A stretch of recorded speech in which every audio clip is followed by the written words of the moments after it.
लतीफ़ा family जब महल से अपनी जान बचा करके घर वापस आए तो ये देख करके परेशान हो गए कि इनका घर का बुरा हाल है। टूटू ने कहा, ये हुआ क्या है, हमारे घर को किसने ख़राब कर दिया, मुझे लग रहा है कोई तूफ़ान आया है। दादी ने कहा, मुझे लगता है हमारे जाने के बाद घर में चोर डाकू आ गए और उन्होंने कीमती सामान ढूंढने के लिए पूरे घर का ये हाल कर दिया। मैंडी ने कहा, मैं अभी सच्चाई का पता लगाती हूँ कि असल में इस घर में हुआ क्या है। प्यारे दोस्तों, ये है लतीफ़ा फैमिली का सीजन 5। अगर आपने पिछले 4 सीजन नहीं देखे हैं तो पहले वो जाके देख लें ताकि आपको सीजन 5 देखने में फुल मजा आ सके। मैंडी बच्चों को लेकर के उनके कमरे में आ गई। स्वीटू ने अपने कमरे का हाल देखा तो बोली, देखो मैंडी, हमारे कमरे को भी नहीं छोड़ा, आखिर ये कौन लोग थे और क्या चाहते हैं ये लोग। मैंडी, अब हमारे कमरे में क्या ढूंढने आई हैं? मैंडी ने कहा, हम लोग तो घर से बाहर थे मगर यहाँ पे घर में ढांचा तो था ना, ढांचे को सब पता होगा कि घर में चोर आया या कोई और आया। ढांचा तुम कहाँ हो, प्लीज सामने आओ। ढांचा भाई अलमारी के पीछे छुपे हुए थे। टूटू ने कहा, वो रहा अलमारी के पीछे, वो देखें। ढांचा बहुत डरा हुआ था, उसकी टांगें कांप रही थीं। मैंडी ने कहा, डरो मत ढांचा, हमें बताओ आखिर इस घर में हुआ क्या है, किसने ये घर का हाल किया है। शाबाश, डरो मत, जल्दी बताओ हमें। ढांचा ने मैंडी को बताया, इस घर में जेसन, रॉड और ग्रैंडपा आए थे। वो लोग आपको मार देना चाहते हैं, वो लोग आप लोग को ढूंढ रहे थे, आप लोग नहीं मिले तो उन्होंने गुस्से में पूरे घर का ये हाल कर दिया और वो लोग कह रहे थे कि वो लोग आप लोग को मारने के लिए दोबारा आएंगे। मुझे बहुत डर लग रहा है। मैंडी ने कहा, थैंक यू ढांचा भाई। स्वीटू ने कहा, मिस्टर मीट और ग्रैनी तो पकड़े गए थे जबकि रॉड भाग गया था। मुझे लगता है रॉड के ये नए दोस्त हैं, जेसन और ग्रैंडपा। टूटू ने कहा, अब तो ये हमें जान से मार ही डालेंगे। मैंडी ने कहा, तुम लोग ठीक कह रहे हो, हमारी जान को खतरा है। जेसन एक बहुत खतरनाक आदमी है और ग्रैंडपा ग्रैनी का हस्बैंड है। मैं अभी पुलिस चीफ को फ़ोन करती हूँ और सब बताती हूँ। पुलिस चीफ ने कहा, मुझे कौन कॉल कर रहा है? अच्छा, ये मैंडी की कॉल है। हेलो मैंडी, हाँ बताओ कैसी हो तुम, सब ठीक है? मैंडी ने पुलिस चीफ को जब ये बताया कि लतीफ़ा फैमिली के घर पे जेसन, रॉड और ग्रैंडपा ने हमला किया है तो ग्रैनी बहुत खुश होने लगी। पुलिस चीफ ने कहा, तुम फिक्र नहीं करो, मैं लतीफ़ा फैमिली के लिए सिक्योरिटी भेज रहा हूँ और तुमको ये भी बताना है कि उन्होंने यहाँ पे भी हमला किया था और मिस्टर मीट को छुड़ा के ले गए। अब हम लोग ग्रैनी को यहाँ से शिफ्ट कर रहे हैं।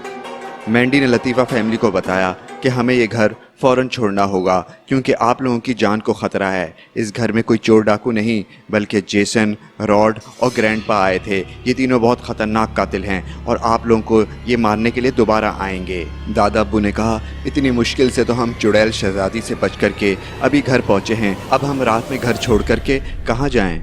मैंडी ने कहा, तो फिर ऐसा करते हैं, अभी हम लोग आराम कर लेते हैं क्योंकि हम लोग थके हुए हैं और थोड़ी देर में वैसे भी सुबह होने वाली है। फिर सुबह उठ करके डिसाइड करेंगे कि हम लोग को भाग करके कहाँ जाना चाहिए। अगले दिन पुलिस चीफ ग्रैनी को पुलिस स्टेशन से निकाल करके किसी ऐसी जगह बंद करने जा रहा था जहाँ से उसको कोई छुड़ा न सके।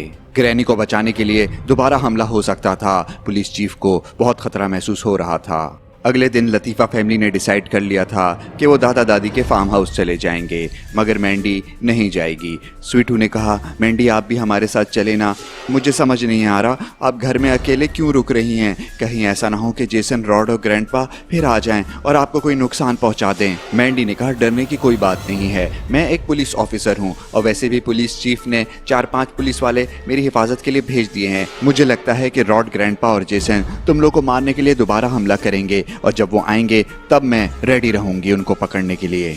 मम्मी ने कहा, मैंडी आप अपना बहुत ख्याल रखिएगा, हम लोग आपसे बहुत प्यार करते हैं। मैंडी ने कहा, थैंक यू सो मच, आप लोग मेरे बारे में परेशान ना हो, मैं जल्द ही आप लोगों से मिलने के लिए फार्म हाउस पे आऊंगी। स्वीटू बेटा आप जल्दी से जाकर के गाड़ी में बैठ जाइए। लतीफ़ा फैमिली मैंडी को छोड़ करके फिर वहाँ से चले गए। फिर वही हुआ जिसका डर था। एक पिकअप ट्रक में जेसन, रॉड, मिस्टर मीट और ग्रैंडपा हमले के लिए रेडी थे। ग्रैनी को पुलिस वैन में डाल करके पुलिस चीफ एक खुफिया जगह लेके जा रहा था। ग्रैनी पुलिस वैन में बैठी हुई थी, फिर अचानक उसे गाड़ियों की टक्कर की आवाज़ आने लगी। ग्रैनी सोचने लगी, ये क्या हो रहा है, कोई उसको क्या बचाने आया है?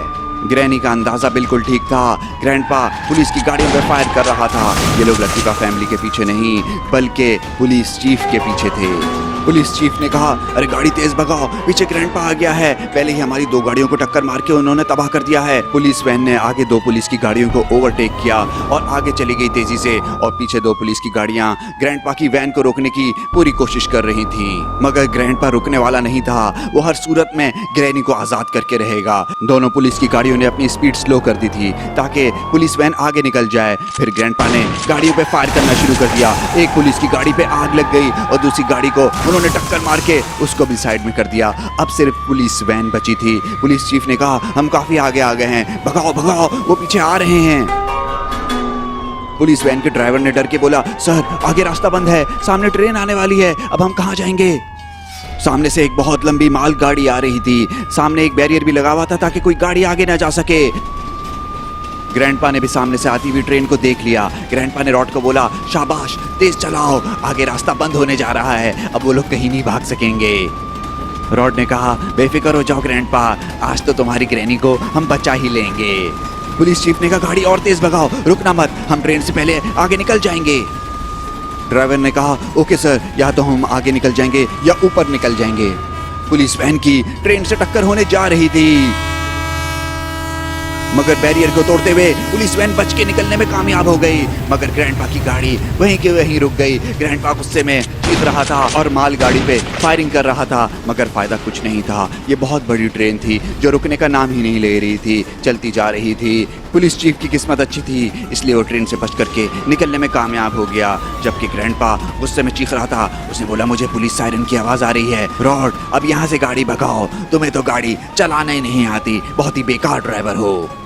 पुलिस चीफ बहुत खुश हो रहा था। उसने बोला, शाबाश शाबाश, तुमने बहुत अच्छी गाड़ी चलाई, अब वो हमारे पीछे नहीं आ रहे, हम लोग बच के निकलने में कामयाब हो गए।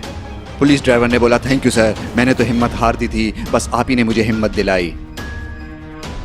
पुलिस वैन हाईवे के बजाय अब शहर के अंदर चल रही थी। अचानक सामने रोड पर एक बूढ़ी आंटी आ गई। उन्होंने देखा सामने से तेजी से पुलिस वैन आ रही है। ड्राइवर और पुलिस चीफ दोनों बातें करते हुए जा रहे थे। दोनों का ध्यान रोड से हट चुका था। ड्राइवर ने हॉर्न बजाया, मगर बूढ़ी आंटी तेजी से रोड से नहीं हट सकती थी। ड्राइवर ने बूढ़ी आंटी को बचाने के लिए तेजी से स्टीयरिंग घुमाया तो गाड़ी उलट करके गिर गई।